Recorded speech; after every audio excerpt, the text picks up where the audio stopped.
दोस्तों आइए हम एक वीडियो लेकर आए हैं आपके लिए। जानिए अपने जाति के बारे में और अपने इतिहास के बारे में। जय माँ अहिल्याबाई। जब मालीराव का भी स्वर्गवास हो गया तब अहिल्याबाई ने स्वयं राज शासन का कार्य अपने हाथ में ले लिया। स्वतः प्रबंध करने का और दृढ़ संकल्प किया, परंतु राज्यकाल में हाथ बांटने के लिए नाम मात्र को कुछ दिनों के लिए पेशवा सरकार का अनुरोध उन्होंने गंगाधर राव को अपना मंत्री बनाकर स्वीकार किया। गंगाधर राव बड़ा स्वार्थी और कुटिल व्यक्ति था। इस बात की परीक्षा उन्होंने अपने वृद्ध मल्हार राव के जीवन में ही कर ली थी, परंतु मल्हार राव ऐसे बुद्धिमान व चतुर मनुष्य के जीवित या रहते गंगाधर राव को अपनी स्वार्थता सिद्ध करने का मौका ही नहीं मिला, वरना वह उन पर नर्मदा अपना भक्ति की दया करता था। परंतु ज्यों ही मल्हार राव के जीवन का अंत हुआ त्यों ही उसने सोचा कि अब अपने लिए यह धन सामग्री करने का और राज्य में हस्तक्षेप करने का अच्छा अवसर है उपस्थित हुआ। यदि अहिल्याबाई ऐसी बुद्धिमती और नीति निपुण स्त्री ने संपूर्ण राज शासन का भार स्वयं अपने हाथों में रखा तो मेरी स्वार्थ सिद्धि में पूर्ण बाधा पड़ेगी और अहिल्याबाई के सन्मुख मेरी कोई भी युक्त न चलेगी। इस कारण उसने अहिल्याबाई से बड़े विनती भाव से कहा कि आप एक सुकुमार अलावा स्त्री हैं आपसे राज्य का भार न चला जा सकेगा। आपके आगे नाना प्रकार की बाधाएं उपस्थित होंगी और आपके ईश्वर पूजन भजन आदि शुभ कार्यों में अनेक प्रकार के विध्वंस होंगे। इस कारण आप राज्य अधिकारी होने के लिए किसी स्वरूप पावन छोटे बच्चे को देख लेवें और वे स्वयं उत्तम प्रकार से संपूर्ण राज्य का प्रबंध कर बड़ी योग्यता से कार्य को चलाएंगे। आप अपने हाथ खर्च के लिए एक दो परगने लेकर निश्चित ही सुखपूर्वक ईश्वर भजन करें। अहिल्याबाई ने गंगाधर राव की छिपी हुई मनोवृत्ति को समझकर उत्तर दिया, मैं एक राजा की स्त्री हूँ और दूसरे की माता। अब तीसरे इसका राज सिंहासन पर बैठना उसका तिलक करूँगी, इसलिए स्वयं मैं ही अपने कुटुल देवता को राज सिंहासन पर बैठा संपूर्ण राज्य का कार्य करूँगी। इस उत्तर को सुनकर गंगाधर राव की आशा के मूल पर निराशा की कुल्हाड़ी का आघात पड़ा, परंतु इस पर भी उसने अपने मन में विचार किया कि अपने प्रयत्न करने में कमी न रखनी चाहिए। जैसे अर्थात भोजन से ब्राह्मण और मेघ के गरजने पर मयूर, दूसरों को संपत्ति प्राप्त होने पर साधु लोग और दूसरे की विपत्ति पर दुष्जन संतुष्ट होते हैं। इसी प्रकार जिस दिन से अहिल्याबाई ने गंगाधर राव को अपनी बुद्धिमानी से रुखा उत्तर सुना दिया था, उससे दिन में वह अपने मन में ही मन यह विचार किया करता था कि ऐसी कौन सी मी युक्त बन पड़े जिससे राज्य का कार्य अपने हाथ में आवे।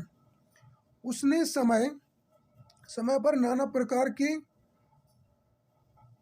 चक्रव्यूह रचे, परंतु अहिल्याबाई की बुद्धिमत्ता और दूरदर्शिता के कारण उसके रचे हुए चक्रव्यूह उपयोग का कुछ भी परिणाम नहीं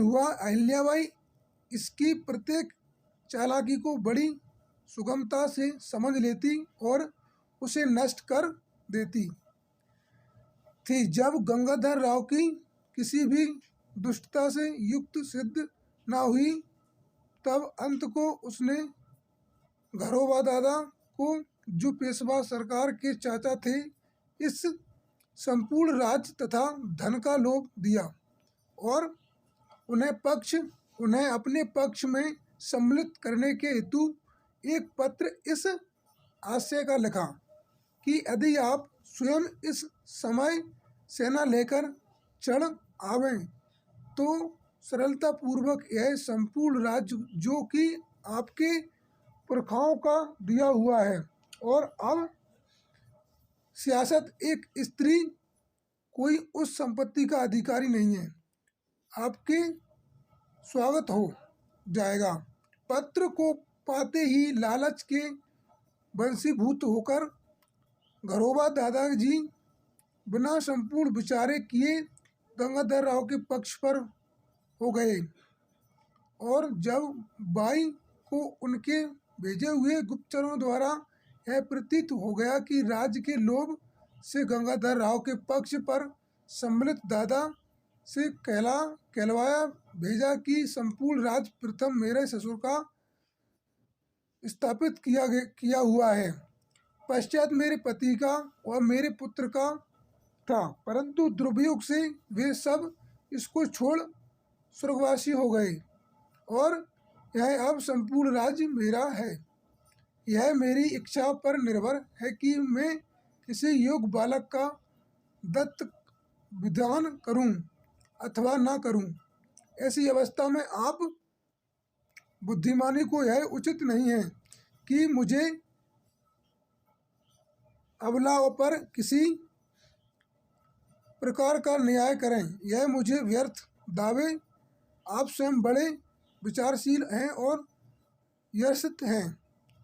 यह राज्य आपका ही दिया हुआ है, परंतु इसको पुनः लेने से आपके गौरव में न्यूनता आ जाएगी।